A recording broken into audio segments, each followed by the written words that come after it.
অনেকের চিৎকার চেঁচামেচিতে স্বাধীনের ঘুম ভেঙে যায়। ঘুম ভেঙে মিটমিট করে তাকিয়ে দেখে তার চারপাশে অনেকজন দাঁড়িয়ে আছে। স্বাধীন অবাক হয়ে তাকিয়ে থাকে। তখনই পেছন থেকে কারোর কান্না করার শব্দ হয়। স্বাধীন পিছনে তাকিয়ে দেখে তার ভাবি, যার সাথে আগামীকাল তার ভাইয়ের বিয়ে হয়েছে। সে কাঁথা জড়িয়ে বসে থাকে, কান্না করছে। স্বাধীন অবাক হয়ে যায়, নিজের দিকে তাকিয়ে দেখে তার শরীরে বিন্দু মাত্র কাঁপও নেই। তাড়াতাড়ি কাঁথা দিয়ে নিজেকে ঢেকে নেয়। স্বাধীন অবাক হয়ে যায়, কিছুই মনে করতে পারছে না। তখনই তার বাবা ঠাস ঠাস করে থাপ্পড় লাগিয়ে দেয় আর বলতে লাগে, জানোয়ারের বাচ্চা, আজ এই দিন দেখার জন্য তোকে এত বড় করেছি, খাইয়ে পরিয়ে বড় করছি, সবার সামনে এভাবে আমার মান সম্মান নষ্ট করবি? এটা যদি আগে জানতে পারতাম তোকে ছোটতেই মেরে ফেলতাম। বাবা, মারছো কেন? আর কিছু তো বুঝতে পারছি না। আমি এইখানে কি করে আসলাম? তোকে কিছুই বুঝতে হবে না, দাঁড়া, তোর একটা ব্যবস্থা করছি। আর এই, তোমরা সবাই রুম থেকে বের হয়ে যাও। সবাই বের হয়ে যায়। স্বাধীনের বাবা খানিকটা দূরে গিয়ে দাঁড়িয়ে বলে, তুই জামা কাপড় পরিধান করে নে। আর নেহা, মা, আজ যা হলো তার জন্য আমি ভীষণভাবে লজ্জিত। আমি কখনো ভাবতেও পারিনি জানোয়ারের বাচ্চাটা এরকম কিছু করবে। তুমি ওয়াশরুমে যাও। নেহা উঠে ওয়াশরুমে চলে যায়। স্বাধীন জামা কাপড় পরিধান করে দাঁড়াতেই স্বাধীনের বাবা লাঠি দিয়ে স্বাধীনকে বেধড়ক মারতে লাগে। স্বাধীন মার খেতে লাগে, কোনো কথাই বলে না। এক পর্যায়ে মাটিতে বসে পড়ে।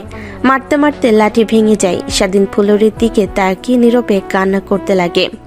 তখনই নেহা ওয়াশরুম থেকে বের হয়ে আসে। স্বাধীনকে এভাবে মারতে দেখে নেহা এসে স্বাধীনের বাবাকে থামিয়ে দিয়ে বলতে লাগে, আঙ্কেল প্লিজ এইভাবে ওকে মারবেন না, এভাবে মারলেও মারা যাবে। বেঁচে থাকার ওর কোনো অধিকার নেই। ও মারা গেলে আমরা শান্তি পাবো। মা, তুমি সরো, আজ ওর শেষ দিন। স্বাধীন কিছুই বুঝতে পারে না, ফুলরির দিকে তাকিয়ে কান্না করতে লাগে। তখনই মনে পড়ে যায় কালকে রাতের কথা। ফ্ল্যাশব্যাক। আরে ভাইয়া, তুমি এখানে এত রাতে? যাও, ভাবি তোমার জন্য অপেক্ষা করছে। আর তুমি কিনা এখানে আসলে? কেন রে, আসতে পারি না নাকি? এখানে বিয়ে না করতে আমাকে পর করে দিলি। আগে তো তোদের মতো সিঙ্গেল ছিলাম, তাই আসলাম শেষবারের মতো ছোট ভাইদের সাথে এনজয় করতে। বাট ভাইয়া, আমরা তো এখানে এমনিতেই সব বন্ধুরা বসে আছি, আড্ডা দিচ্ছি। জানি রে জানি, এর জন্যই তো আসলাম। নে, তোদের জন্য আনছে এগুলো। অনেকগুলো জিনিসের বোতল সামনে বের করে স্বাধীন সহ স্বাধীনের বন্ধুরা অবাক হয়ে তাকিয়ে থাকে। স্বাধীনের বড় ভাই দেখে ড্যাপ ড্যাপ করে তাকিয়ে থাকে। এমন সময় স্বাধীন বলতে লাগে, বাট ভাইয়া, আমার বন্ধুরা তো এগুলো খায় না, ওরা অনেক ভালো, আর আমি এসব খাই না। তো আসো, আমাদের সঙ্গে বসে আড্ডা দাও, এগুলো সাইডে রেখে দাও। আরে ভাই, এই বয়সে এনজয় করবি না তো কখন করবি বল? বিয়ে করে তো আর এনজয় করতেই পারবি না। আর একদিন খেলে কিছুই হয় না। আয় তো, তোরা আর আমাকে এখন ফ্রেন্ড ভেবে নে সবাই। কিন্তু ভাইয়া। ধ্যাত, ভাইয়া তো বললো তাকে আমাদের ফ্রেন্ড মনে করে নিতে। আর আজ পর্যন্ত এগুলো খাইনি, তো কি হয়েছে? আজকে না হয় একটু খাবো। আর আজকে তো শেষ না। না করিস না তুই, প্লিজ। আর আমরা সবাই অনেক এক্সাইটেড। তার বন্ধুর কথা শুনে আর কিছুই বলে না, চুপ করে থাকে। তারপর স্বাধীনের ভাইয়ের বোতল বের করে এক এক করে সবাইকে দিতে লাগে। স্বাধীন দাঁড়িয়ে থেকে সব দেখতে লাগে। এমন সময় তার ভাই হাতে এক গ্লাস ড্রিঙ্কস নিয়ে এগিয়ে এসে স্বাধীনকে দেয়। আরে নে না, তুইও খা। তুইও এমন কেন রে বল আমাকে? দেখছিস কত অ্যাডভান্স, আর তুই কিনা হয়েছিস হাবা গোবা টাইপের। দেখ ভাই, এই জেনারেশনে এরকম থেকে কোনো লাভই নেই, বুঝলি? সো এনজয় কর। আর এই নে। বাট ভাইয়া, আমি এগুলো একদমই পছন্দ করি না। তোমরা এনজয় করো, আমি তাকিয়ে থেকে দেখি, এতেই অনেক। আর না ভাইয়া, প্লিজ, আমি খাবো না। এমন জোরাজোরি করো না। জোরাজুরি করতে লাগে। এক পর্যায়ে হার মেনে স্বাধীন খেতে লাগে। এক গ্লাস খেয়ে শেষ না করতে স্বাধীনের ভাই আরেক গ্লাস এনে দেয়। এভাবে অনেক গ্লাস ড্রিঙ্ক খেয়ে ফেলে। মা প্লিজ, আমাকে ছাড়ো বলছি। ওই জানোয়ারের বাচ্চার এই পৃথিবীতে বেঁচে থাকার আর কোনো অধিকার নেই। ওর জন্য সবার সামনে আমার মাথা নিচু হয়ে গেল। ও কি করে পারলো যে নিজের ভাবির সাথে? আমার ভাবতেও তো লজ্জা হচ্ছে। আর কিনা বাসর রাতে ও কি করে পারলো এইসব ভাবতে? আমার তো ভাবতে লজ্জা হচ্ছে। আর জানোয়ারের বাচ্চা কিনা। আঙ্কেল, যা হবার তা হয়ে গেছে। আমার কপালে লেখা ছিল এগুলো। এখন এমন করে ওকে মারলে তো আর কিছু ফিরে আসবে না। তা তুমি ঠিক বলেছো না, বাট ওর কোনো অধিকার নেই বেঁচে থাকার। ওর জন্য আমি মানুষের সামনে এখন মাথা উঁচু করে দাঁড়াতে পারবো না। কথাটা বলতে বলতে হাতের লাঠিটা ফেলে দিয়ে সোফায় বসে থেকে কান্না করতে লাগে স্বাধীনের বাবা। স্বাধীন মুখ উঁচু করে তাকিয়ে নীরবে কান্না করতে লাগে। কি বলবে সে নিজেও ভাষা খুঁজে পাচ্ছে না। একটু পর স্বাধীনের বাবা উঠে নেহার কাছে এসে পা ধরে বলতে লাগে, মা, তুমি আমাকে প্লিজ ক্ষমা করে দাও। আমি ভেবেছিলাম আমার বাড়িতে এনে তোমাকে সুখে রাখতে পারবো, বাট প্রথম দিনেই সব হয়ে গেল। আমি তা কল্পনা করতে পারছি না। আঙ্কেল কি করছেন আপনি এগুলো? আর ক্ষমাই বা চাইছেন কেন আমার কাছ থেকে? দেখেন, এখানে তো আপনার কোনো ভুল নেই, সব ভুল স্বাধীনের। আর যা আমার ভাগ্যে লেখা ছিল তাই হয়েছে। স্বাধীনের বাবা উঠে রাগীভাবে তার দিকে তাকিয়ে থাকে। তারপর গম্ভীর একটা নিঃশ্বাস ফেলে বলতে লাগে, মা, তুমি ওকে গোসল করতে বলো, আর তুমিও ফ্রেশ হয়ে দুজন একসাথে নিচে আসো। ঠিক আছে আঙ্কেল, আপনি যান। তারপর স্বাধীনের বাবা চলে যায় রুম থেকে। স্বাধীন এখনো বসে থেকে কান্না করতেই চলেছে। কিছুই যেন তার মাথায় আসছে না। কি দিয়ে কি হলো, আর কেনই বা তাকে মারছে। এমন সময় নেহা স্বাধীনের দিকে তাকাই। অনেক রাগ হতে লাগে, কিন্তু স্বাধীনের গা থেকে টপ টপ করে রক্ত দেখে অনেক মায়া হচ্ছে। তাই স্বাধীনের কাছে গিয়ে বলতে লাগে, কেন তুই এমনটা করলি? আমি তো তোর ভাবি ছিলাম, তোর ভাইয়ের বউ, যাকে কিনা নিজের বোন আর মায়ের মতো দেখতে হয়। আর তুই কিনা সেই, আমি অনেক ভালো ভেবেছিলাম তোকে। নিজের ছোট ভাইয়ের মতো দেখতাম তোকে, অনেক যত্ন করতাম, আদর করতাম। বাট জানতাম না যে তুই আমার দিকে খারাপভাবে তাকিয়ে থাকতে সব সময়। আপু প্লিজ বোঝার চেষ্টা করো। দেখো রাতে কি হয়েছে না হয়েছে আমার কিছুই মনে নেই। আর বাবা মা আমাকে মারলো কেন তাও বুঝতে পারলাম না। আর শুধু এতটুকুই দেখে বুঝতে পারলাম, আমাকে আর তোমাকে একসঙ্গে দেখে হয়তো তারা ভিন্ন কিছু ভেবেছে। আর আপু প্লিজ ভুল বোঝো না আমাকে, আমি কিছুই বুঝতে পারছি না। সব যেন মাথার উপর দিয়ে যাচ্ছে। প্লিজ বুঝিয়ে বলবে আমাকে। স্বাধীনের কথা শুনে নিহার যেন রাগ মাথায় উঠে যায়। নিজের রাগকে আর কন্ট্রোল করতে না পেরে স্বাধীনের কাছে গিয়ে ঠাস ঠাস করে থাপ্পড় লাগিয়ে দেয়। স্বাধীন মাথা উঁচু করে নেহার দিকে তাকিয়ে থাকে আর বলতে লাগে, হাপু তুমিও? আর কি করেছি আমি? হ্যাঁ, স্বাধীনের কথা শুনে নেহার আরো রাগ হতে লাগে। বেলকনিতে চলে যায়। এমন সময় দরজার শব্দ হয়। স্বাধীন সেই দিকে তাকিয়ে তার বড় ভাই ঠোঁটের কোণে মিষ্টি হাসি বুঝতে পারে না। তখন তার ভাই এসে স্বাধীনের সামনে দাঁড়াতে স্বাধীন বলতে লাগে, ভাইয়া প্লিজ বিশ্বাস করো, আমার কিছুই মনে নেই। আর কি হয়েছে আমি কিছুই বুঝতে পারছি না। প্লিজ অন্তত তুমি আমাকে ভুল বুঝো না। আমি তোকে ভুল বুঝতে যাব কেন? কারণ এইসব প্ল্যান আমারই। আমি তো তোকে প্ল্যান করে এসব করিয়েছি। হা হা হা হা, বুঝলি? এখন বসে থেকে মার খা, এছাড়া আর কি করবি? মানে? তুই হবার পর থেকে আমি দেখছি বাবা মা আমাকে দিয়ে ভালোভাবে তাকাইতো না, ভালোভাবে যত্ন করতো না। যত বড় হয় ততই দেখতাম যে বাবা মা তোকে অনেক ভালোবাসতো, আমাকে তেমন ভালোবাসতো না। তাই তোর উপরে রাগ থেকে গিয়েছে। যত বড় হই তত দিন দিন খারাপ হতে লাগি। বাবা মা আমাকে অনেক বাজে কথা বলতে লাগে, আর তোকে নিয়ে গর্ব করতে লাগে। আমার সহ্য হয় না। তাই এই বিষয়টাকেই আমি মোক্ষম সুযোগ মনে করি। আর আমি উকিলের কাছ থেকে শুনেছি এইসব জমি জমা বাবা তোর নামে লিখে দিতে চেয়েছে। তাই আর বেশি দেরি করিনি, এই বিয়েটাকে আমার প্ল্যানের অংশ বের করি। বাবাকে বিয়ের কথা বললেই নেহার সঙ্গে বিয়ে দেওয়ার কথা বলে। আমি রাজি হয়ে যাই। তারপর আমাদের বিয়ে হয়। বাসর ঘরে নেহাকে রেখে তোদের কাছে যাই। তোকে মদের মাধ্যমে ঘুমের ঔষধ আর উত্তেজিত হওয়ার ঔষধ খাইয়ে দিই, যেন তুই নিজের ভিতরে না থাকিস। ধীরে ধীরে তোর যখন অবস্থা বেগতিক হয়ে যায় তখন তোকে নিয়ে আমার রুমের মধ্যে ঢুকিয়ে বাইরে থেকে দরজা লাগিয়ে দিই। আসি, তারপর কি হয়েছে সেটা আর না বললাম, কারণ তুই তো জানিস না, শুধু একমাত্র নেহাই জানে। হা হা হা। তার মানে ভাইয়া তুমি তোমাকে অনেক বিশ্বাস করতাম। আর তুমি কেন এরকমটা করলে? দেখো এর ফল তোমাকে একদিন না একদিন ভোগ করতেই হবে। স্বাধীনের কথা শুনে স্বাধীনের বড় ভাই হাসতে লাগে। হাসতে হাসতে স্বাধীনকে মারতে লাগে। স্বাধীন চুপ হয়ে সবার মার খেতে লাগে। এক পর্যায়ে অজ্ঞান হয়ে ফ্লোরে লুটিয়ে পড়ে। জ্ঞান ফিরতে স্বাধীন দেখে সে এখনও তার ভাইয়ের রুমেই শুয়ে আছে। পাশে তাকিয়ে দেখে তার বাবা মা তার হাত ধরে কান্না করে চলেছে। স্বাধীনের জ্ঞান ফিরতে দেখে সবাই উঠে চলে যেতে যাবে, এমন সময় স্বাধীন শুয়ে থেকে বলতে লাগে, মা, তুমিও আমাকে ভুল বুঝলে। আমি ভেবেছিলাম সবাই ভুল বুঝলেও তুমি আমাকে বুঝতে পারবে। চুপ কর তুই, তোর সাথে কোনো কথা নেই। এই যেই ছেলে নিজের মা বাবার মান সম্মান ধুলোয় মিশিয়ে দিতে একবারও ভাবে না, যে ছেলে তার নিজের ভাবিকে ধর্ষণ করতে পারে, সেই ছেলের কখনো আমার ছেলে হতে পারে না। আর হ্যাঁ, জ্ঞান ফিরেছিস, তোর অপেক্ষায় আছি। সবাই তাড়াতাড়ি গোছল করে নিচে আয়, সবাই বসে আছে।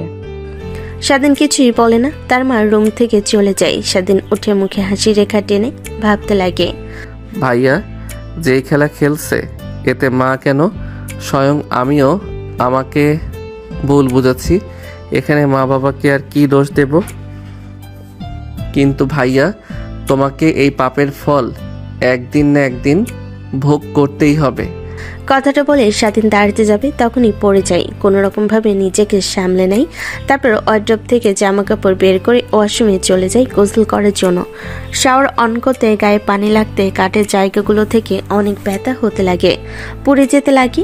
সাথে নিজেকে স্বাভাবিক করে নেয়।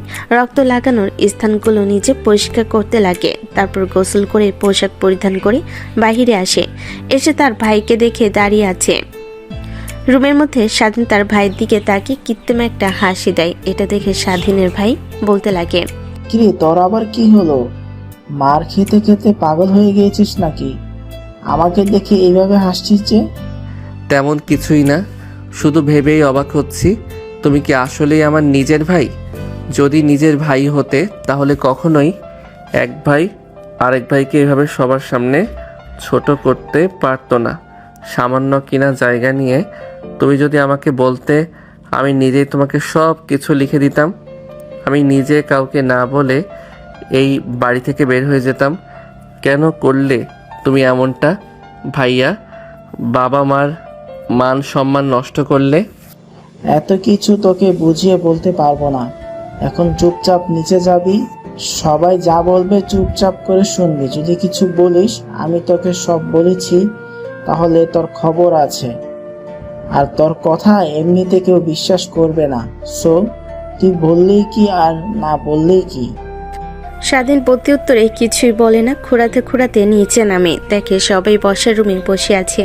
কেউ দাঁড়িয়ে আছে, যেন বিয়েবাড়ির লোকের থেকেও এখানে বেশি লোক উপস্থিত আছে। স্বাধীনের বাবার পাশে তাকিয়ে দেখে নেহার বাবা বসে আছে। দেখে তার পাশে নেহা বসে আছে। স্বাধীন সবার সামনে গিয়ে দাঁড়ায়, ফ্লোরের দিকে তাকিয়ে থাকে। এমন সময় নেহার বাবা বলতে লাগে, তোমাকে তো অনেক ভালো ভেবেছিলাম, কিন্তু তুমি কিনা শেষমেশ ছি। নেহা তো তোমার বড় আপু হয়, কি করে পারলে সব? দেখ, ওকে আর বলে কি হবে? আজ তো একটা জানোয়ার হয়ে উঠেছে। ভেবেছিলাম তোরা আর আমার বন্ধুত্বের সম্পর্কটা আরও গাঢ় করতে তোর মেয়েকে আমার বাড়ির বউ হিসেবে নিয়ে আসি। তাই নেহা মামুনিকে আমার বড় ছেলের সাথে বিয়ের কথা বলি, তুই রাজি হয়ে যাস, বিয়ে দিই। কিন্তু এইসব হবে কখনো ভাবতেও পারিনি রে বন্ধু। প্লিজ আমাকে তুই ক্ষমা করে দে। ক্ষমা চাইতে হবে না, আমি বুঝতে পারছি। এখন কি করবি তুই কর। দেখ, আমি আর কি বলবো, কোনো ভাষাই খুঁজে পাচ্ছি না। যা সিদ্ধান্ত নেই জানি সবাই ওইটার উপরে থাকবে, যে কোনো কথা বলবে না। সবাই হ্যাঁ বলে, কারণ স্বাধীনের বাবার কথার অবাধ্য কেউ হবে না, এটা সে ভালো করেই জানে। দেখ আরাফাত, যা হয়েছে তা একদমই ভাবনার বাইরে। যখন তোর ছোট ভাই তোকে ড্রিঙ্কস করিয়ে অজ্ঞান করলো, তখন তোর বোঝা উচিত ছিল এত জোরাজোরি কেন করছে। আর আমি ওই কথা নিয়ে যেতে চাচ্ছি না। তুই কি চাস নেহামণিকে তোর বউ হিসেবে মেনে নিতে, নাকি অন্য কিছু? দেখো বাবা, যা হয়েছে নেহার এতে কোনো হাত নেই, আর সব দোষ স্বাধীনের। আমি ওর কোনো দোষ দেখছি না। আরে নেহা তো আমার বিয়ে করা বউ, যা হবার তো হয়েছে। আমি ওইটা কাল একটা স্বপ্ন ভেবে ভুলে যাব। আর আমি নেহাকে বউ হিসেবে মেনে নেব, কখনো এই বিষয় নিয়ে কথা বলবো না। স্বাধীনের বড় ভাইয়ের কথা শুনে সবাই চুপ করে থাকে। বসার রুমটা পিনপতন নীরবতা বিরাজ করে। এমন সময় স্বাধীনের কানে কাছে ফিসফিসিয়ে স্বাধীনের বড় ভাই বলতে লাগে, হা হা হা হা, জানি বাবা রাজি হয়ে যাবে। আর বাবার সম্পত্তি আমাকে দেবে, তোকে বাড়ি থেকে বের করে দেবে। আর নেহারও বাবার একমাত্র মেয়ে, ওর সাথে সম্পত্তি সব আমি পেয়ে যাব। সব নিজের নামে লিখিয়ে নিয়ে পরে না হয় নেহাকে ছেড়ে দিয়ে অন্য আরেকটা মেয়েকে বিয়ে করব। এমনিতেই ও দেখতে অনেক হট, কিছুদিন সংসার করে না হয় সুরে ফেলে দেব।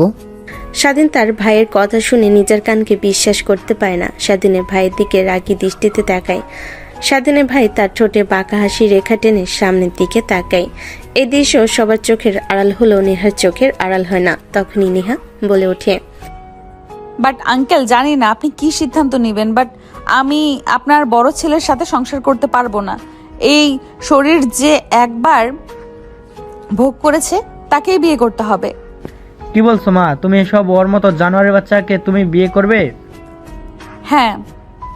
তাহলে শোনো মা, তুমি যদি ওকে বিয়ে করতে চাও তাহলে তোমাদের দুজনকে এই বাড়ি থেকে বের হয়ে যেতে হবে।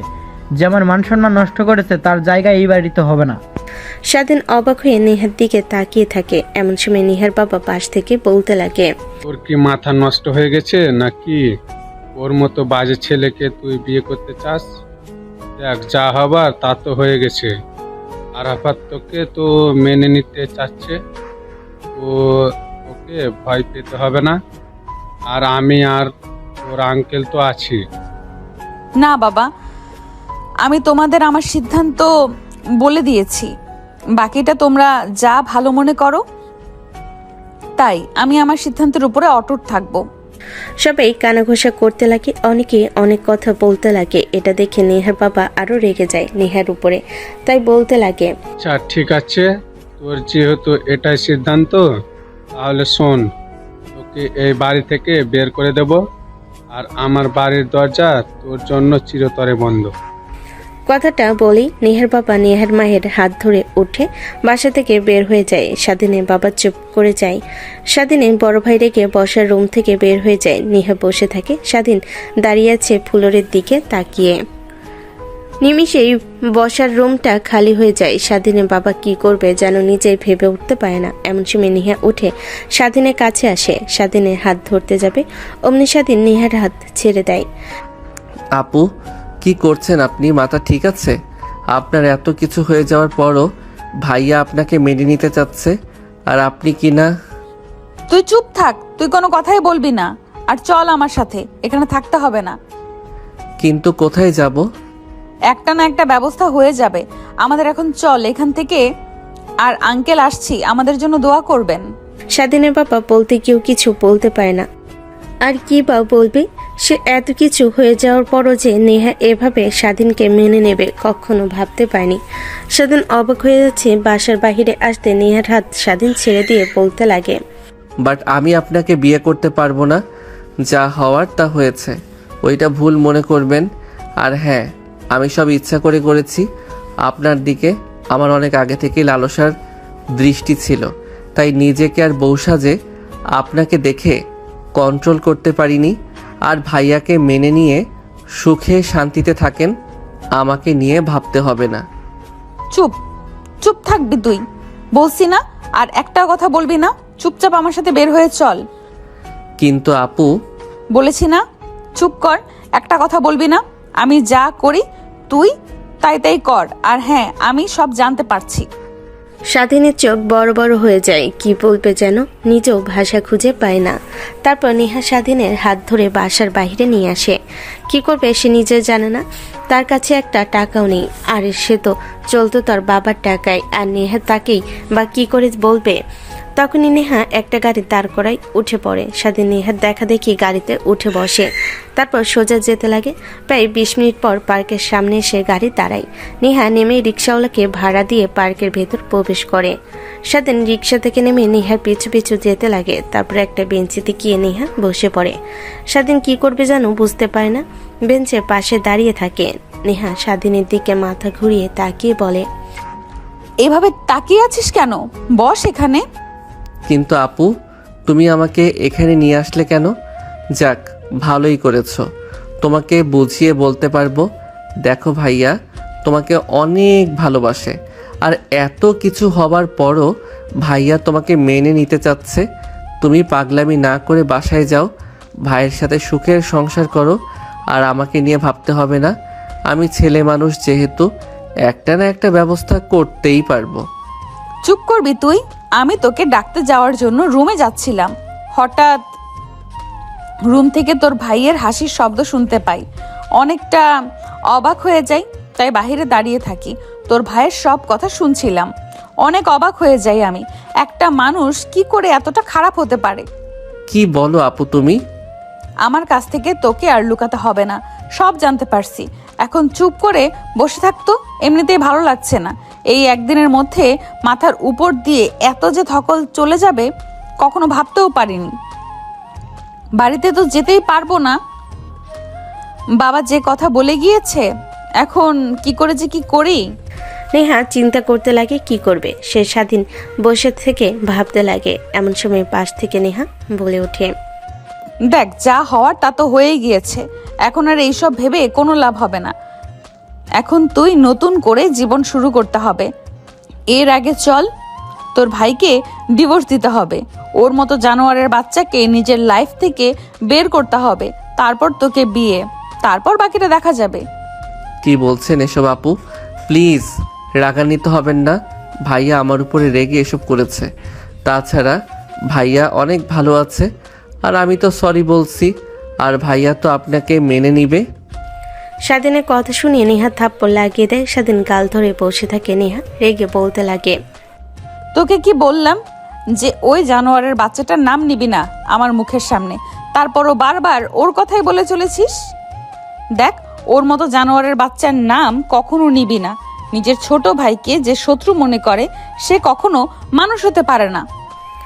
কথাটা বলে নেহা চুপ হয়ে যায়। স্বাধীন চুপ করে লেকের পানির দিকে তাকিয়ে থাকে। এমন সময় নেহা বলতে লাগে, সব বন্ধুদের কাজী অফিসে আসতে বল এক্ষুনি ফোন করে। কেন? তোকে যা করতে বলেছি তাই কর, এত কথা বলছিস কেন? তারপর স্বাধীন নেহার কথা মতো ফোন বের করে তার সব বন্ধুদের ফোন করে কাজী অফিসে আসতে বলে। তারপর নেহা স্বাধীনকে নিয়ে গাড়ি করে কাজী অফিসে চলে যায়। কাজী অফিসের সামনে দেখে স্বাধীনের বন্ধুরা সবাই দাঁড়িয়ে আছে। স্বাধীনের মেয়ের বন্ধুরা স্বাধীনকে নেহাকে একসঙ্গে দেখতে পেয়ে অবাক হয়ে তাকিয়ে থাকে। তাদের দিকে এগিয়ে যায়। তখনই স্বাধীনের বন্ধু স্বাধীনের দিকে এগিয়ে এসে বলে, কে রে, নেহা আপুকে নিয়ে এখানে এসেছিস কেন? আর আমাদের এত দ্রুত কাজী অফিসে আসতে বললে কিছু কি হয়েছে?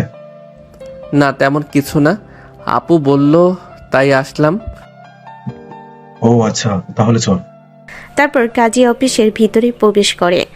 নেহার সামনে গিয়ে বলে, স্বাধীনকে বসিয়ে দেয়। তারপর কাজী সাহেবকে বলতে লাগলো, স্বাধীনের ভাইয়ের সাথে বিয়ে হয়েছিল নেহার, ওই রিপোর্টটাও করিয়ে দেয়। তারপর স্বাধীনকে বিয়ে করার কথা বলে। স্বাধীনের বন্ধুরা সবাই অবাক হয়ে স্বাধীনের দিকে তাকিয়ে থাকেন। স্বাধীন এটা দেখে বলতে লাগে, ভাই তোরা প্লিজ আমাকে ভুল বুঝিস না। এমনিতেই সবাই ভুল বুঝেছে, তোরা বুঝিস না, তাই তোদেরকে সব বুঝিয়ে বলবো। এখন এত কিছু বলতে পারবো না। আচ্ছা ঠিক আছে। তারপর নেহা স্বাধীনের ভাইয়াকে ডিভোর্স দিয়ে স্বাধীনকে বিয়ে করে ফেলে। মোনাজাত ধরে বাহিরে আসে। এক এক করে সবাই চলে যায়, শুধু স্বাধীনের বেস্ট ফ্রেন্ড বাদে। তারপর তারা তিনজন মিলে গাড়ি করে পার্কে চলে আসে। স্বাধীন বসে আছে, চিন্তা করতে লাগে। স্বাধীন তার বন্ধুদের সব কথা খুলে বলে, হ্যাঁ বুঝতে পেরেছি, বাট এখন কি করবে বল? এখন তো আর তোদেরকে বিশ্বাস করবে না। বিশেষ করে তোর কথা তো একদম বিশ্বাস করবে না। আঙ্কেল আন্টি আর তোর ভাই যে মানুষ, এখন তো সে কি যে করবে আল্লাহ জানে। আর নেহা আপুর মা বাবা যেভাবে বলে গেছে তারাও মেনে নেবে না। তাহলে একটা কাজ কর, আমাদের তো একটা ফ্ল্যাট ফাঁকাই আছে, কেউ থাকে না। বাবাকে বললে ভাড়াও দেয় না, তো তোরা এখানে দুজন উঠে যা। কিন্তু কি করি বল? আমরা তো দুজনের কেউ কাজ করি না, আর তোর ফ্ল্যাটে উঠলে টাকা দিতেও পারবো না। বাদ দে ভাই। শালা, তুই কি আমাদের পর মনে করিস নাকি? তোর কাছ থেকে কি টাকা চেয়েছি? তুই এমনিতেই আমাদের বাসায় থাকবি, তোকে কোনো ভাড়া দিতে হবে না। স্বাধীনকে মারতে লাগে তার বন্ধু। তারপর তিনজনে মিলে চলে যায় ফ্ল্যাটে। স্বাধীনকে চাবি দিয়ে রুমে সবকিছু দেখিয়ে দেয়। কিছুক্ষণ স্বাধীনের বন্ধু তাদের দুজনের সঙ্গে আড্ডা দিয়ে চলে যায়। সন্ধ্যা হলে অনেক ক্ষুধা লাগে। স্বাধীন কি করবে বুঝতে পারে না। নেহা যে কিছু বলবে তারও সাহস করে উঠছে না। রুমে বসে থেকে ফোন দেখছে। এমন সময় নেহা এসে বলে, না তেমন কিছু না, আপু বলল তাই আসলাম। এই নে টাকা, এই টাকাগুলো দিয়ে বাজার করে নিয়ে আসবি। আর তোর মোবাইলে একটা SMS করে দিচ্ছি, ওইটা ফার্মেসিতে দেখলে তোকে দিয়ে দিবে, ওইটা নিয়ে আসবি। ঠিক আছে আপু। তারপর নেহা স্বাধীনকে বেশ কিছু টাকা দিয়ে দেয়। স্বাধীন বাজার করে ফার্মেসিতে গিয়ে মোবাইলটা দেখালে ফার্মেসি থাকা ডাক্তারটা হেসে ওঠে। নতুন বিয়ে করেছে বুঝি, তাই না? তাই তো এভাবে শরম পেয়েছে। বলতে একটাই SMS করে তোমাকে বলে দিয়েছে। হ্যাঁ তা ঠিক, বাট আপনি কি করে বুঝতে পারলেন আঙ্কেল? বুঝতে হবে না বাবা, তোমাদের মতো এই বয়সটা আমরাও পার করে এসেছি, তাই সবই বুঝতে পারি। আচ্ছা এই নাও। তারপর চলে আসে, রিক্সা নিয়ে সোজা বাসে চলে আসে। দরজায় কলিং বেল দিতেই নেহা দরজা খুলে দেয়। স্বাধীনের হাত থেকে বাজার ব্যাগগুলো নিয়ে নেয়। স্বাধীন রুমে চলে যায়। তারপর তার বন্ধুদের সঙ্গে কথা বলতে লাগে। রাত হলে স্বাধীনকে নেহা খাবার খাওয়ার জন্য ডাকে। স্বাধীন খাবার টেবিলে গিয়ে বসে পড়ে। নেহা খাবার বেড়ে দেয়। স্বাধীন খাবার খেতে খেতে বলতে লাগে, আপু তুমি এত সুন্দর রান্না করতে পারো তা তো আগে কখনো বলনি। সময় হয়ে ওঠেনি যে বলবো তোকে। এখন চুপচাপ করে খাবার খা, আর খাবার খাওয়ার সময় মোবাইল চালাতে হয় না, এটা রেখে দে। স্বাধীন মোবাইল সাইডে রেখে খাবার খেতে লাগে। খাওয়া শেষ হলে হাত ধুয়ে রুমে চলে আসে। একটু পর নেহা সবকিছু গুছিয়ে রুমে খাটের উপর বসে পড়ে। তখনই স্বাধীনকে উদ্দেশ্য করে বলতে লাগে, দেখি তোর মোবাইলটা একটু দে তো। সেই দেখছি বাজার থেকে আসার পর থেকেই মোবাইল নিয়ে পড়ে আছিস। কার সাথে এত কথা বলছিস, মেসেজ করছিস, মিটিমিটি হাসছিস? না না, ফোন দিতে পারবো না। ফোন একজনের পার্সোনাল বিষয়, তা তোমাকে কেন দিতে যাব? আমার কাছে পার্সোনাল বলা হচ্ছে, তাই না? আমি তোর বিয়ে করা বউ, আমার কাছে পার্সোনাল বলতে কোনো কিছুই যে নেই। চুপচাপ ফোন দিতে বলেছি, দে, না হলে তোর খবর আছে। না না আপু, দিতে পারবো না। আর কিসের বউ? হ্যাঁ, আমি কি তোমাকে মেনে নিয়েছি? আর তুমি তো সব জানো, জানার পরেও কেন আমাকে জোর করে বিয়ে করলে? হ্যাঁ, এসব তো ভাইয়ের একটা চাল ছিল। তুমি তো চাইলেই ভাইকে ডিভোর্স দিয়ে নিজের মতো করে জীবনযাপন করতে। কেন আমাকে বিয়ে করলে? হ্যাঁ, নেশা করে হোক আর যেভাবেই হোক, তুই আমাকে ধর্ষণ করেছিস তো তোকে পাপিষ্ঠ দেহ ভোগ করতে হবে। কেন অন্য কেউ এই দেহ ভোগ করবে? তাই তোকেই বিয়ে করেছি। আর হ্যাঁ, ফোন চাইছি, দে, না হলে যে কি করব তা বলে বোঝাতে পারবো না। স্বাধীন দিতে রাজি হয় না। নেহা জোরাজুরি করতে লাগে। এক পর্যায়ে নেহা স্বাধীনের উপর উঠে পড়ে, জোরাজুরি করতে লাগে। জোরাজুরি করতে করতে নিজের অজান্তেই অনেকটা কাছে চলে আসে। নেহার শাড়ির আঁচল বুক থেকে সরে যায়, সেই দিকে কোনো ভ্রুক্ষেপ নেই। স্বাধীনের উপর উঠে মোবাইল নেবার জন্য চেষ্টা করতে লাগে। হঠাৎ খেয়াল হলে নেহা স্বাধীনের হাত থেকে ফোন কেড়ে নিয়ে নিজেকে স্বাভাবিক করে নেয়। শাড়ির আঁচল ঠিক করে নেয়। স্বাধীনের দিকে রাগীভাবে তাকিয়ে বলে, চুপ করে ওইখানে বসে থাক, আমার কাজ করা শেষ হলে তোকে ফোন দিয়ে দিব। স্বাধীন গোমরা মুখ হয়ে বসে থাকে। নেহা ফোন নিয়ে চেক করতে লাগে। আরও ততই অবাক হয়ে যেতে লাগে স্বাধীনের দিকে। মাঝে মাঝে রাগী দৃষ্টিতে তাকায়। স্বাধীন দেখে শুকনো ঢোক গিলতে লাগে। খানিকটা পর নেহা গিয়ে ফোন ফ্লোরে আছাড় মেরে ভেঙে চূর্ণ বিচূর্ণ করে ফেলে। স্বাধীন অবাক হয়ে তাকিয়ে থাকে নেহার দিকে। ফ্লোরে বসে ভাঙা ফোন হাতে নিয়ে দেখতে লাগে। আপু এইটা আপনি কি করলেন? হ্যাঁ, ফোন ভেঙে ফেললেন কেন? আর এখন হাতে এত টাকাও নেই, কিভাবে ফোন কিনবো? আর বাবাকে তো বললে কখনোই ফোন কিনে দেবেই না। তোর বাবা কেন ফোন কিনে দিবে? হ্যাঁ, আমি আছি কি করতে? আর ফোনে এগুলো কি দেখলাম?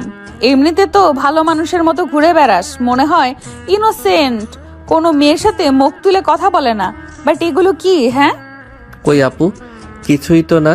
কি দেখলে তুমি যে এভাবে রেগে গেলে হঠাৎ? কি তাই না? সোনা বাবু, টিয়া, ময়না, এগুলো কি? হ্যাঁ, আর নিকনেম কি দেওয়া? মাই জান, তাই না? এখন আর কোনো জানটানি নাই।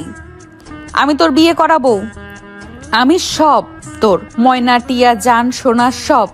যদি কোনো মেয়েকে আর এগুলো বলা কখনো শুনেছি বা দেখেছি, তাহলে ওই দিনই তোর শেষ দিন হবে, বুঝলি? সেটা তুমি বললেও তো পারতে, ব্লক করে দিতাম বা কথা বলতাম না। কিন্তু তুমি আমার এইভাবে স্বাদের ফোনটা ভেঙে ফেললে। এখন তো এটা কোনোভাবে ঠিক করাও যাবে না যেভাবে ভেঙে ফেলেছ। ভালো করছি। আর হ্যাঁ, কোনোভাবেই ফ্যামিলির সঙ্গে যোগাযোগ করবি না, আর আমিও কন্ট্যাক্ট করব না। ফোন থেকে সিম কার্ড খুলে ফেলেছি। আচ্ছা, তা বুঝতে পারছি, বাট আপু এখন কি করব? ঢাকায় চলতে হলে অনেক অনেক টাকা লাগে, আর আমি তো কাজ করি না, তুমিও তেমন কোনো কাজ করো না, তাহলে কিভাবে কি হবে? আর বারবার আঙ্কেল যেভাবে রেগে আছে আমাদের, তা কখনোই মেনে নেবে না। তোকে তা নিয়ে ভাবতে হবে না। আপুর কোম্পানিতে আমার শেয়ার আছে, ইভেন আমি সব দেখাশোনা করি। আর বাবা কখনো আমাকে বের করে দিতে পারবে না। ওই কোম্পানির 60% শেয়ার আছে আমার নামে। তো তুই তোর মতো লেখাপড়া কর, যখন যা লাগে আমাকে বলবি। বাট হ্যাঁ, একটা কথা, কোনো মেয়ের দিকে তাকাবি না। যদি আমি দেখেছি তাহলে তোর খবর আছে কিন্তু। আচ্ছা ঠিক আছে। স্বাধীন বেলকনিতে চলে যায়। নেহা তার ব্যাগ থেকে ল্যাপটপ বের করে অফিসের কাজ করতে লাগে। স্বাধীন একটু পর রুমে এসে নেহাকে কাজ করতে দেখে রুম থেকে বের হতে যাবে, তখনই নেহা বলতে লাগে, কোথায় যাচ্ছিস তুই? হ্যাঁ, কোথায় আর যাবো আপু, রুমে যাচ্ছি, অনেক ঘুম পেয়েছে, ঘুমানোর জন্য। পাশের রুমে যেতে হবে না, এখানে আয়, এখানে শুয়ে পড়, আমার কোনো অসুবিধা নেই। না আপু, রাতে যদি আবার ভুল করে তোমার উপরে পা উঠিয়ে দেই বা যদি জড়িয়ে ধরি, তবু আবার তো তুমি আমাকে ভুল বুঝবে না? না, আমি পাশের রুমেই ঠিক থাকতে পারবো। স্বাধীনের কথা শুনে নেহা হেসে ফেলে। স্বাধীন হতভম্ব হয়ে নেহার হাসি দেখতে লাগে। তখনই নেহা বলতে লাগে, দেখ, মাথায় রাগ উঠিয়ে দিস না। আমি একা থাকতে ভয় পাই, আর এত বড় ফ্ল্যাটে কিনা দুজন মানুষ, তাও তুই থাকবি অন্য রুমে, ভয় পাবো। তুই পাশে শুয়ে থাকতে পারবি, মাঝখানে নিয়ে কোলবালিশ রেখে দেব। আর তাতেও যদি না হয় তাহলে তুই সোফায় কিংবা ফ্লোরে শুয়ে পড়। কথাটা বলে নেহা পুনরায় কাজ করতে লাগে। স্বাধীন নেহার কথা মতো তার পাশে শুয়ে পড়ে, মাঝখান দিয়ে কোলবালিশ রেখে দেয়, কাঁথা গায়ে দিয়ে ঘুমানোর চেষ্টা করে। এক পর্যায়ে ঘুমিয়ে পড়ে নেহা। অফিসের কাজ শেষ করে ল্যাপটপ সাইডে রেখে ঘুমাতে যাবে, এমন সময় স্বাধীনের দিকে চোখ যেতে নেহা এক দৃষ্টিতে তাকিয়ে থাকে। মাঝখান থেকে কোলবালিশ ফেলে দিয়ে স্বাধীনের কাছে গিয়ে স্বাধীনের বুকে মুখ গুজে দিয়ে ঘুমিয়ে পড়ে। পরের দিন সকালবেলা স্বাধীন ঘুম থেকে উঠে বুকের উপর ভারী কিছু অনুভব করে মিটমিট করে তাকিয়ে দেখে নেহা তাকে শক্ত করে জড়িয়ে ধরে ঘুমিয়ে আছে। স্বাধীন কি করবে বুঝে উঠতে পারে না। তখনই নেহা নড়ে চড়ে ওঠে। স্বাধীন ঘুমের অভিনয় করে চোখ বন্ধ করে থাকে। নেহা ঘুম থেকে উঠে নিজেকে স্বাধীনের বুকের উপর আবিষ্কার করে মুখ উঠিয়ে স্বাধীনের দিকে তাকিয়ে মনে মনে ভাবতে লাগে, নেহা, কি করছিস তুই এগুলো? আর ও তোর ছোট ভাই, যা করেছে ও নিজের মধ্যে ছিল না, তাহলে কেন ওর উপর এত না? আর এত কিছু ভাবতে পারবো না। ও তো আমার বিয়ে করা স্বামী, সব কিছু এখন থেকে ওই আমার যা হয়ে গেছে তো হয়ে গেছে, এইসব নিয়ে ভেবে কোনো লাভ নেই। কথাটা বলে উঠে নিজেকে স্বাভাবিক করে স্বাধীনের গালে কিস করে ওয়াশরুমে চলে যায়। স্বাধীন অবাক হয়ে যায়। নেহা চলে যেতে স্বাধীন মিটমিট করে তাকে হাত দিয়ে গাল মুছতে লাগে আর বলতে লাগে, এনার আবার কি হলো, এমন করছে কেন? আল্লাহ জানে কপালে আর কি কি শনি আছে। কথাগুলো ভাবছিল বসে থেকে। হঠাৎ দরজার কলিং বেলের শব্দ হয়। স্বাধীন অবাক হয়ে যায়, এত সকালে কে বা আসবে। উঠে গিয়ে দরজা খুলে দিয়ে তার বন্ধুকে দেখতে পায়। আরে সজীব, তুই আর এত সকালে? শালা এসেছি, আর কি সাথে দেখ, কয়বার ফোন করেছি, ফোন রিসিভ করছিস না কেন? বন্ধ দেখাচ্ছে, রাতে থেকে ফোন করে চলছি, বাট তোর কোনো তো রেসপন্সই নেই। ভাবলাম আবার উল্টাপাল্টা কিছু হলো নাকি, তাই সকাল হতে চলে আসলাম। কিন্তু কে জানে যে তুমি রোমান্স নিয়ে ব্যস্ত, ফোনের দিকে কোনো প্রক্ষেপ নেই। মানে কি বলছিস তুই? আমি যা বলছি আয়না গিয়ে তাকালেই দেখতে পাবো। এখন সর আমার সামনে থেকে, ঠিক মতো রাতে ঘুমাতেও পারিনি। কথাটা বলে স্বাধীনের বন্ধু ভিতরে চলে যায়। স্বাধীন দরজা লাগিয়ে দিয়ে রুমে চলে আসে। আয়নার সামনে দাঁড়াতে অবাক হয়ে যায়। তার গালে এখনো লিপস্টিকের দাগ লেগে আছে। হাত দিয়ে মুছতে লাগে কিন্তু মুছে না। তখনই নেহা ওয়াশরুম থেকে বের হয়। স্বাধীনকে আয়নার সামনে দাঁড়িয়ে গাল ডলতে দেখে হাসি দিয়ে বেলকনিতে চলে যায়। অন্যদিকে স্বাধীন বিড়বিড়িয়ে বলতে লাগে, এনার আবার কি হলো আল্লাহ জানে, কি যে হয়, বাট সব কিছুই মেনে নেবে কে জানে। কথা ভাবতে লাগে আর হাত দিয়ে গাল ডলতে লাগে। লিপস্টিক উঠছে না দেখে অনেক রাগ হতে লাগে। হাল ছেড়ে দিয়ে পেছনে ঘুরে তাকিয়ে দেখে নেহাকে। বেলকনিতে দেখতে পায় দাঁড়িয়ে আছে। স্বাধীন কিছু না বলে ব্যাগ থেকে জামা কাপড় বের করে ওয়াশরুমে চলে যায় গোসল করার জন্য। গোসল করে বাইরে এসে দেখে নেহা রুমে নেই। বসার রুম থেকে হাসির শব্দ শুনতে পাই। স্বাধীন পরিপাটি হয়ে বসার রুমে এসে দেখে নেহা আর তার বন্ধু বসে গল্প করছে আর হাসাহাসি করছে। স্বাধীন দরজা থেকে দাঁড়িয়ে নেহাকে স্বাভাবিক দেখে অবাক হয়ে ভাবতে লাগে। কে বলবে এই মেয়েটার কালকে বিয়ে হয়েছিল আর ধর্ষিতার শিকার হয়েছিল, তাও আবার আমার কাছ থেকে। আজকে দেখে এতটা স্বাভাবিক। এখানে দাঁড়িয়ে আছিস কেন? হাদারামের মতো এদিকে এদিকে আয়। তারপর স্বাধীন তাদের সাথে গিয়ে বসে পড়ে আড্ডা দিতে লাগে। অনেকটা সময় পার হয়ে যায়।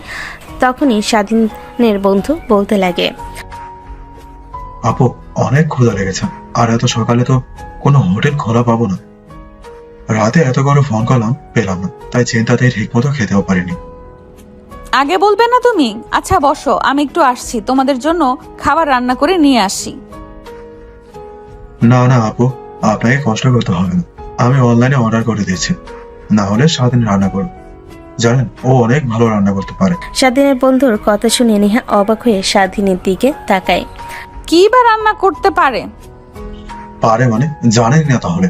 কত রেস্টুরেন্টে কাজ করেছে, পার্ট টাইম আঙ্কেলের কাছ থেকে টাকা নিতে ওর কেমন যেন লাগে। তার রেস্টুরেন্ট অনেক মাস কাজ করেছে।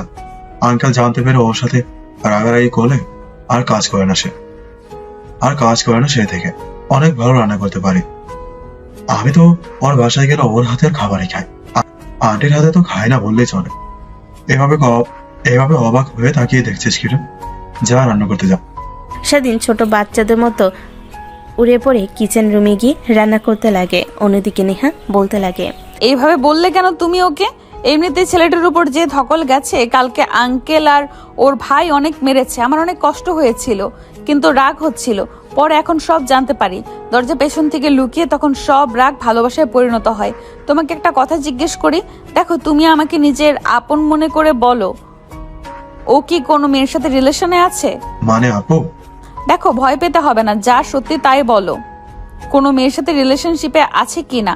ওর মোবাইল ফোন দেখে এমন কিছু বুঝতে পারলাম তো, তাই রেগেই মোবাইল ফোন ভেঙে ফেলেছি। স্বাধীনের বন্ধু কি বলবে বুঝতে পারে না, থতমত খেয়ে যায়। আমতা আমতা করে বলতে লাগে, না মানে আপু, ওই মেয়েটাকে তেমন ভালোবাসে না, ওই মেয়েটাই ওর জন্য পাগল। ওই মেয়েটা স্বাধীনের পেছনে অনেক ঘোরাঘুরি করে, স্বাধীন পাত্তাই দেয় না। কিন্তু কি চুপ হয়ে গেলে যে? দেখো সব সত্যি বলো, এতে স্বাধীন আর আমার জীবনের ভালোই হবে যদি সত্যিটা জানতে পারি। না মানে আপু, স্বাধীন ওই মেয়েটাকে ভালোবাসে, বাট কিছুই বলছে না। ও লেখাপড়ায় সমস্যা হবে, পরীক্ষা শেষ হলে অ্যাকসেপ্ট করবে, এতটুকু আমাকে ও বলেছে। এই করেছে যে ওই মেয়েটার সাথে নাকি কথা বলে, বাট ফ্রেন্ড হিসাবে, এর থেকে বেশি কিছু না। স্বাধীনের বন্ধুর কথা শুনে নেহা অবাক হয়ে যায়। নিজেকে সামলে নিয়ে বলতে লাগে, আচ্ছা ঠিক আছে, আর আমি যে তোমাকে সবকিছু জিজ্ঞেস করেছি, ওকে এগুলো একদমই বলবে না। আর তুমি এখানে বসো, আমি যাই, ওর সাথে হেল্প করি। কি বলে ছেলে মানুষ, আর কেমনই বা রান্না করে। নেহা উঠে কিচেন রুমে চলে যায়। দেখে স্বাধীন রান্না করতেছে মন দিয়ে। নেহাকে দেখতে পেয়ে স্বাধীন তাকিয়ে বলে, আপু তুমি এখানে? হ্যাঁ আসলাম দেখার জন্য কেমন রান্না করিস। তোর বন্ধুর কাছ থেকে তো অনেক কিছু জানতে পারলাম, তাই দেখার জন্য আসলাম আর কি। খাবারের গ্রান কিন্তু অনেক সুন্দর বের হচ্ছে। হ্যাঁ, আমি রেস্টুরেন্টে কাজ করেছি তো, তাই টুকটাক রান্না করতে পারি। কিছু মনে না করলে একটা কথা বলতাম। স্বাধীনের প্রশ্ন শুনে নেহা তাকিয়ে চোখের ইশারা দিয়ে বলে স্বাধীন বলতে লাগে, তুমি আমাকে রাতে কিস করেছিলে তাই না? স্বাধীনের কথা শুনে নেহা চোখ বড় বড় করে স্বাধীনের দিকে তাকায়। স্বাধীন ভয় পেয়ে আমতা আমতা করে বলতে লাগে, না মানে আপু, সকালে ঘুম থেকে উঠে গালে লিপস্টিকের দাগ দেখলাম, তাই আর কি ভাবলাম কোথা থেকে আসবে। তুমি হয়তোবা কিস করেছো, না হলে তো আর জিন পরিয়ে এসে লাগিয়ে দিয়ে যায়নি। হবে হয়তোবা। আচ্ছা তুই এখন যা, আমি রান্না করছি, বাকিটা তুই গিয়ে সজীবের সাথে আড্ডা দে। স্বাধীন আর কোনো কথা না বলে কিচেন রুম থেকে বের হয়ে আসে। একটা হাসি দিয়ে রান্না করতে লাগে। অন্যদিকে স্বাধীন বসের রুমে আসতে তার বন্ধু দেখতে পেয়ে বলতে লাগে, শালা খুব তো বড় বড় গলা করে বলছিলেন, যে কখনোই ভাবি যে বলেছিস কখনো বলে বলে টাকাতে পারবে না। এখন তো দেখি বাসর রাতে কি করছিস। ওই দিন তো মাতাল হয়েছিলি, আজকে তো আর মাতাল ছিলি না। দেখ, ভুল বুঝছিস, কিছুই হয়নি। আমি নিজেও জানি না। নেহা আপু হঠাৎ ঘুম থেকে উঠে আমাকে কিস করে ওয়াশরুমে চলে যায়, আর আমি তো দেখিনি। আমার গালে লিপস্টিকের দাগ লেগে আছে। যদি দেখতে পারতাম তাহলে তোর সামনে কি কখনো নাকি। হ্যাঁ ভাই হ্যাঁ, সব জানি, আর কিছু বলতে হবে না। আরে কি শুরু করলে তুমি আর নিজেদের মধ্যে? না মানে আপু, কিছুই না। এ শুধু আমাকে নিয়ে খেপাচ্ছে, তাই রেগে। আরে ভাই আপু আর বলিস না, বিয়ে করা বউ এখন বউ বলে ডাকে, বিয়ে করা বউ এখন বউ বলে ডাকে। আপু বলে ডাকলে তোকে লোক সমাজে গালাগালি কেউ। স্বাধীনেরও রাগ হতে লাগে। নেহা বাঁকা হাসি দিয়ে রুমে চলে যায়। ফ্রেশ হয়ে এসে দেখে দুজনে খাবার টেবিলে বসে থেকে অপেক্ষা করছে। নেহা আসতে স্বাধীন তার বন্ধুকে খাবার দিতে লাগে। আপু তোমাকে বললাম না, অনেক ভালো রান্না করে, দেখেছো? হ্যাঁ ভালোই তো, যাক আমাকে আর কষ্ট করতে হবে না। অফিস করে এসে জামাইয়ের হাত থেকে খাবার খেতে পারবো। নেহার কথা শুনে স্বাধীন বিষম খেয়ে যায়। নেহা উঠে পানির গ্লাস নিয়ে সামনে দেয়। স্বাধীন পানি খেতে লাগে। নেহা অন্য হাত দিয়ে মাথায় হাত বুলিয়ে দিতে লাগে। স্বাধীনের বন্ধু দেখে হাসি দিয়ে খাবার খেতে লাগে। খাওয়া দাওয়া শেষ করে তিনজনই বসে থেকে গল্প করতে লাগে। তখনই স্বাধীনের বন্ধু বলতে লাগে, স্বাধীন, আমার আপু আপনারা থাকেন, আমাকে বাসায় যেতে হবে, মা আবার চিন্তা করবে। সকাল সকাল ঘুম থেকে উঠেই চলে এসেছে, বাসায় বলে আসা হয়নি। আর আজকে কলেজে যেতে হবে, ইম্পর্টেন্ট ক্লাস আছে। আরে দাঁড়াও, আমিও যাব। আমাকে কলেজে যেতে হবে, আমার ইম্পর্টেন্ট ক্লাস আছে। না রে ভাই, তোকে যেতে হবে না, কালকে বিয়ে করেছিস, তুই একটা দিন বউকে সময় নে, তারপর না হয় যাস। আমি গেলাম আপু, আসবো আবার। শালা, যা চলে যা, আর যেন না আসিস। কথাটা বলে স্বাধীন তার বন্ধুকে দৌড়ানি দেয়। স্বাধীনের বন্ধু বাসা থেকে বের হয়ে যায়। স্বাধীন দরজা লাগিয়ে দিয়ে নেহার কাছে এসে বসে। তখনই নেহা স্বাধীনের দিকে ট্যাপ ট্যাপ করে তাকিয়ে থাকে। এটা দেখে স্বাধীন বলতে লাগে, আমি আবার কি করলাম আপু? আমার দিকে এমনভাবে তাকিয়ে আছেন যেন এক্ষুনি আমাকে জ্যান্ত গিলে খাবেন। তেমনটা হলে তো ভালোই হতো। আর সজীবকে বলে গেল শুনিসনি? আমাকে আপু বলতে নিষেধ করে গেল না, বউ বলে ডাকবে। তোকে দেখে অনেকটাই অবাক হচ্ছি। সবার সামনে অনেক ম্যাচিউর দেখাস, বাট ভেতর থেকে তো এখনো বাচ্চাদের মতোই রয়ে গেছিস। বন্ধুর সঙ্গে যেইভাবে মারামারি করছিলি যেন তোর এখন বয়স 8-9 বছরের বাচ্চাদের মতো। ও এই বিষয়ে? আরে আপু বাদ দেন না, ও এমনি। আর আমরা দুজনে একসাথে থাকলে মারামারি সব সময় করি। স্বাধীনের কথা শুনে রাগীভাবে তাকিয়ে থাকে। স্বাধীন কিছু না বলে রুমে চলে যায়। জানে যতই থাকবে ততই তাকে পচাবে নেহা। একটু পর রুমে আসে, দেখে স্বাধীন বসে থেকে বই পড়ছে। নেহা রেডি হতে লাগে। স্বাধীন কিছুই বলে না। নেহা রুমে পোশাক পরিবর্তন করতে যাবে, তখনই স্বাধীন চিল্লানি দিয়ে ওঠে। নেহা দেখে অবাক হয়ে পেছন ঘুরে তাকিয়ে স্বাধীনকে দেখতে পেয়ে বলে, কি হয়েছে, এমন করে চিৎকার দিলি কেন? মনে হয় যেন ভূত পেতনি দেখে ফেলেছিস। তা না হয় ঠিক, বাট তুমি আমার সামনে পোশাক চেঞ্জ করছো, তোমার শরম লজ্জা করছে না? লজ্জা পাবার কি আছে? হ্যাঁ, তুই তো আমার স্বামী, আর স্বামীর সামনে তো সবকিছু চেঞ্জ করা যায়। এমনিতে তুই পোশাক ছাড়াই আমাকে দেখেছিস। স্বাধীন রেখে বই সাইডে রেখে হেঁটে রুম থেকে বের হয়ে যেতে লাগে। আর নেহাকে উদ্দেশ্য করে বলতে লাগে, আর কত তোমাকে বলবো হ্যাঁ, যে ওই দিন রাতে যা হয়েছে তা আমার কিছুই মনে নেই, সব নেশার ঘরে হয়েছে। তারপরেও তুমি বারবার ওই রাতের কথাই টেনে নিয়ে আসছো। কথাটা বলে স্বাধীন রুম থেকে বের হয়ে নেহার রুমে গিয়ে বসে থেকে টিভি দেখতে লাগে। নেহা রেডি হয়ে ব্যাগ কাঁধে নিয়ে রুম থেকে বের হয়ে যায়। স্বাধীনের কাছে এসে বলতে লাগে, আমি অফিসে গেলাম, আর তাড়াতাড়ি চলে আসিস। অফিস যাবেন মানে? তোমাকে এত মানে বুঝতে হবে না। না মানে আঙ্কেল তো ভুলে গেল যে আপনি যেন তার বাসাতে না যান, তার অফিসে যেন না যান, তারপরেও যাচ্ছে। দেখেন, বিয়ে যখন করেছি আপনাকে, আমি একভাবে না একভাবে সংসার চালাতে পারবো। প্লিজ, আমি এটা নিয়ে আর কোনো বিবাদ সৃষ্টি করতে চাই না। আরে না, তেমন কিছুই না। তোকে তো আগেই বললাম যে কোম্পানি আমার নামে 60% শেয়ার আছে। আমার দাদুভাই মারা যাওয়ার আগে আমার নামে লিখে দিয়েছে। কোম্পানিতে আমার অধিকার আছে। আচ্ছা চল না হয় তুই আমার সাথে বাসায় বসে থেকে কি করবি, এর থেকে বাইরে থেকে ঘুরে আসলি। স্বাধীন কিছু একটা ভেবে মাথা দিয়ে হ্যাঁ ইশারা করে, তারপর নেহার সঙ্গে যেতে লাগে। বাইরে এসে নেহা ফোন কল করলে 2 মিনিটের পর গাড়ি এসে সামনে দাঁড়ায়। নেহা উঠে পড়ে, নেহার পিছু পিছু গাড়িতে উঠে বসে, তারপর যেতে লাগে। এমন সময় ড্রাইভার বলতে লাগে, ম্যাম, বড় ম্যাম তো আপনার জন্য অনেক কান্না করছে। স্যার দেখলাম অনেক আপসেট হয়ে আছে। ও আচ্ছা, বাদ দাও, তুমি অফিসের দিকে যাও, ওইসব নিয়ে ভাবতে হবে না। হাই হাই, একটা কথা, বাবা মা কেউ যদি আমাদের অ্যাড্রেস জিজ্ঞেস করে কখনো কাউকে বলবে না। আচ্ছা ঠিক আছে ম্যাম। ড্রাইভার কিছু বলে না, গাড়ি চলছে তার আপন গতিতে। স্বাধীন বাইরের দিকে তাকিয়ে শুধু দেখে চলেছে, কিছু জিজ্ঞেস করবে তাও পারছে না। তখনই নেহার ফোন বেজে ওঠে। স্বাধীন তাকিয়ে দেখে নেহা ফোন কেটে দেয়। একের পর এক কল আসছে। নেহা ফোন বন্ধ করে ব্যাগে রেখে দেয়। স্বাধীন কিছুই বলে না। একটু পর একটা বিশাল কোম্পানির সামনে সে গাড়ি দাঁড় করে। স্বাধীন আগে থেকে চেনে না। নেহা গাড়ি থেকে নেমে যেতে লাগে। স্বাধীন তার পিছু পিছু কোম্পানিতে আসলে সবাই নেহাকে ওয়েলকাম জানাতে লাগে। স্বাধীনকে সাথে দেখে অনেকটা অবাক হয়ে যায়। তারপর নেহা সবাইকে একত্রে করে মাইক হাতে নিয়ে সবার সামনে স্বাধীনকে তার হাজবেন্ড হিসেবে পরিচয় করিয়ে দেয়। সবাই অবাক হয়ে কানাঘোষা করতে লাগে। নেহা সেই দিকে কোনো তোয়াক্কা না করে তার কেবিনে চলে যায়। স্বাধীনকে নেহা তার পাশের একটা চেয়ার দিয়ে বসে থাকতে বলে। নেহা ল্যাপটপ ওপেন করে কাজ করতে লাগে। এক এক করে সবাই আসছে, নেহার কাছ থেকে সই নিয়ে চলে যাচ্ছে, আর স্বাধীনের দিকে বাঁকা দৃষ্টিতে তাকিয়ে আছে।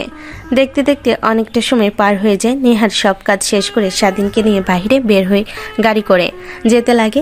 স্বাধীন চুপ করে আছে দেখে নেহার অনেক খারাপ লাগে। এটা দেখে নেহা বলে, তোমার আবার কি হলো, এমন চুপচাপ আছো? রাতে মোবাইল ভেঙে ফেলার কারণে? না, তা না, এমনিতেই অনেক মুড আপসেট। যাদের সামনে আগে পরিচয় করিয়ে দিয়েছিলেন নিজের হবু হাজব্যান্ডের ছোট ভাই হিসেবে, তাদের সামনে আজ হাজব্যান্ড হিসেবে পরিচয় করিয়ে দিলেন, তাই নিজের কাছে অনেকটা খারাপ লাগলো। আমার জন্য আপনাকে অনেক নিচু হতে হলো। আমি ছেলে মানুষ, জানি আমার তেমন কিছুই হয়নি, বাট আপনার অনেক মান সম্মান চলে গিয়েছে। আরে বাদ দাও তো এইসব কথা, আমি তো ভুলে গিয়েছি। আর তুমিও সব ভুলে যাও, যত দ্রুত ভুলে যেতে পারবে ততই ভালো। কথাটা বলে নেহা হাসি দিয়ে ওঠে। স্বাধীন নেহার হাসি দেখে এক দৃষ্টিতে তাকিয়ে থাকে। একটু পর শপিং মলের সামনে গিয়ে গাড়ি দাঁড় করায়। স্বাধীন বাইরে তাকিয়ে নেহার দিকে তাকায়। নেহা নামতে বলে, তারপর দুজনে ভিতরে প্রবেশ করে। নেহা স্বাধীনের হাত ধরে মোবাইলের দোকানে নিয়ে যায়। স্বাধীন কিছুই বুঝতে পারে না। নেহাকে বলে, মানে আপু, তুমি এইখানে নিয়ে আসলে কেন আমাকে? আর মোবাইল ফোন কার জন্য কিনবে? স্বাধীনের কথা শুনে নেহা হাসতে লাগে। কি বলবে ভাষা খুঁজে পায় না, বিড়বিড়িয়ে বলতে লাগে, হায় খোদা, কি ছেলেকে বিয়ে করলাম রে! এত কিছুই বুঝতে পারে না, শুধু শরীরের দিক থেকে একটু বড় হয়েছে, বুদ্ধিতে যেন কিছুই নেই। এই ছেলে নিজের হবু বউকে ধর্ষণ করবে, কথাটা ভাবতেও কেমন যেন লাগছে। আরে কার জন্য আর ফোন কেনার? আমার একটা বন্ধুর জন্য কিনেছি। ও আচ্ছা। তারপর ফোন কিনে নেয়। স্বাধীনকে নিয়ে মার্কেট করতে লাগে। স্বাধীন কিছু বলবে, তার বন্ধুর কথা বলে স্বাধীনের খারাপ লাগে, কিন্তু নেহাকে কিছুই বুঝতে দেয় না। কেনাকাটা শেষ করে স্বাধীনকে নিয়ে রেস্টুরেন্টে চলে যায় খাওয়া দাওয়া করে। অনেক রাত হয়ে যায়। বাসায় ফিরতে ফিরতে দরজা খুলে ভিতরে গিয়ে তো স্বাধীন নেহা দুজনেই অবাক হয়ে সামনের দিকে তাকিয়ে থাকে। এমন সময় স্বাধীনের বন্ধু এসে বলতে লাগে, আরে শালা, তোরা এত লেট করে আসলি? কতক্ষণ ধরে আমরা অপেক্ষা করেছি তোর জন্য, আর তোরা কিনা। স্বাধীন তার বন্ধুর কথা শুনে মাথা নিচু করে রুমের দিকে যেতে লাগে। এমন সময় স্বাধীনের বাবা স্বাধীনকে উদ্দেশ্য করে বলতে লাগে, বাবা, কথা বলবি না? তুই আমাদের সাথে রাগ করে থাকবি এইভাবে? দেখ, আমরা তো ভুল করেছি। আমরা কি জানতাম তোর ভাই তোর সাথে এত জঘন্য খেলা খেলবে সম্পত্তির লোভে? না, রাগ করে থাকবো কেন তোমাদের উপরে? স্বাধীনের বাবা উঠে স্বাধীনের কাছে আসে। তারপর স্বাধীনের পা ধরতে যাবে। স্বাধীন দূরে সরে গিয়ে তার বাবাকে জড়িয়ে ধরে। স্বাধীনের বাবা কান্না করতে লাগে। দেখ বাবা, আমাদের ভুল হয়ে গিয়েছে। আমাদের বোঝা উচিত ছিল আমাদের ছেলে কখনো এমন কাজ করতে পারে না, কিন্তু রেগে যেন মাথা কাজ করা বন্ধ করে দিয়েছিল, তাই তোকে অনেক মেরেছি। প্লিজ আমাদের ক্ষমা করে দে। দেখ, আমারও ভুল হয়ে গিয়েছে বাবা। আমি জানতাম তুই এমন কাজ করবি না, তারপরেও নিজের চোখে সব দেখার পর আর কিছু বিশ্বাস করতে পারছিলাম না। স্বাধীনের মা এসে স্বাধীনকে জড়িয়ে ধরে কান্না করতে লাগে। নেহার বাবা মা এসে স্বাধীনের কাছে ক্ষমা চায়। স্বাধীন যেন কিছুই বুঝতে পারে না, তার বন্ধুর দিকে তাকায়। স্বাধীনের বন্ধু মুচকি একটা হাসি দেয়। স্বাধীন বুঝতে পারে সব এর কাজ। তারপর সবাই বসে কুশল বিনিময় করতে লাগে। নেহা অবাক হয়ে যায়। তারপর দুজনে ফ্রেশ হওয়ার জন্য রুমে আসে। নেহা অবাক হয়ে স্বাধীনের দিকে তাকিয়ে আছে। কি হলো এগুলো? আর বাবা মাকে কি ভাই বললো? আর আমরা এখানে আছি একমাত্র তো সজীব ছাড়া কেউ জানে না। তার মানে কি সজীবের সব? এমন সময় স্বাধীনের বন্ধু দরজার কর্নারে স্বাধীনকে আসতে বললে দেখে তার বন্ধু। তার মানে তুই এসব করেছিস? হ্যাঁ আমি করেছি তোদের দুজনকে এভাবে কষ্ট পেতে দেখে আমার ভালো লাগছিল না, তাই আঙ্কেল আন্টিকে গিয়ে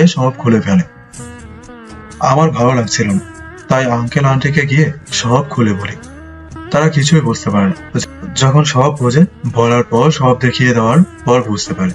আর নেহাপুর বলা কথা আমি ভিডিও করে রেখেছিলাম, সেগুলো দেখলে তারা বুঝতে পারে। পরবর্তীতে ছাদে গিয়ে ড্রিঙ্কসের বোতল দেখে সব বুঝে ফেলে। তারপর তারা নিজের ভুল বুঝতে পেরে আমাকে জড়জড়ি করতে লাগে তাদের কাছে নিয়ে আসার জন্য। তারপর তারা আসে এখানে। আমরা তো অনেকক্ষণ ধরে তাদের আসার জন্য অপেক্ষা করছিলাম। আর তোরা দুজন কিনা। অনেক অনেক ধন্যবাদ তোকে। তোর ঋণ কিভাবে শোধ করবো আমি জানি না। আর ঋণ শোধ করতে হবে না। তোর শাড়িও নেই যে বিয়ে করব। এখন আমার মা বাবাকে বলে আমাকেও নেহাপুর মতো সিনিয়র দেখে একটা মেয়ে খুঁজে বিয়ে করিয়ে দে, তাহলে তো তোর ঋণ শোধ হবে। কথাটা বলেই স্বাধীনের বন্ধু রুম থেকে চলে যায়। নেহা স্বাধীন দুজনে হাসতে লাগে। তারপর ফ্রেশ হয়ে বাইরে আসে, সবার সঙ্গে কথা বলে খাওয়া দাওয়া শেষ করে নেয়। আচ্ছা বাবা, অনেক তো রাত হলো, এখন চল আমাদের সাথে। কোথায়? কোথায় আর যাবে, নিজের বাসায় চল বাবা। স্বাধীন কি বলবে বুঝতে পারে না। নেহা মাথা দিয়ে হ্যাঁ ইশারা করে। তারপর স্বাধীন নেহা দুজনে রেডি হয়ে তার মা বাবার বাসায় চলে আসে। স্বাধীন তার রুমে গিয়ে এলিয়ে দিয়ে খাটের উপর শুয়ে পড়ে। নেহা ওয়াশরুমে চলে যায় ফ্রেশ হওয়ার জন্য। ফ্রেশ হয়ে স্বাধীনকে শুয়ে থাকতে দেখে বলে, এখন তো খুশি, আর অনেক অনেক ধন্যবাদ। তোর বন্ধু কে না থাকতো আজ এত সহজে এসব কখনোই হতো না। তা ঠিক বলেছ। কথাটা বলে স্বাধীন চলে যায়। ফ্রেশ হয়ে বাহিরে বের হয়। খাটের উপর শুয়ে থেকে ঘুমের নিঃশ্বাস ফেলে। নেহার দিকে তাকিয়ে দেখে নেহা ড্রেসিং টেবিলের সামনে বসে থেকে সাজগোজ করছে। স্বাধীন এটা দেখে হাসি দিয়ে বলতে লাগে, সবাই আমাদের দুজনকে নিয়ে অনেক কিছু আশা করছে আপু, আমাদের উচিত তাদের সবকিছু বলে দেওয়া। মানে কি বলবো? এই যে আমরা একে অপরকে ভালোবাসি না, আর যা হয়েছে সব ভুল বোঝাবুঝির জন্য। আর আমি জানি কখনোই তুমি আমাকে মেনে নেবে না নিজের হাজবেন্ড হিসেবে। সব মেয়ে চায় যে তার থেকে ম্যাচিউর কোনো ছেলে, আর আমি বাচ্চাদের মতো।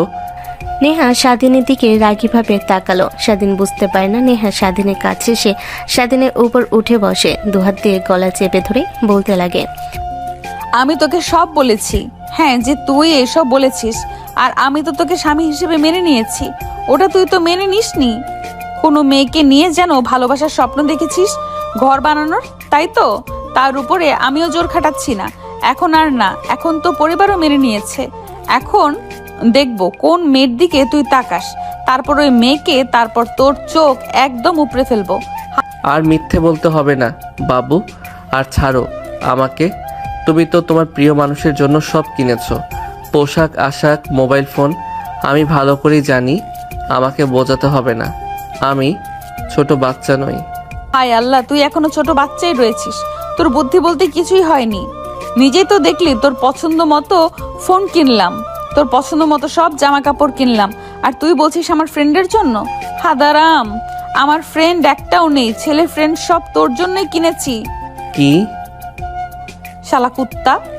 কথাটা বলে নেহা স্বাধীনের উপর ঝাঁপিয়ে পড়ে। তারপর তারা হারিয়ে যায় ভালোবাসার কত গভীরে, যা আমাদের আর না জানলেও চলবে।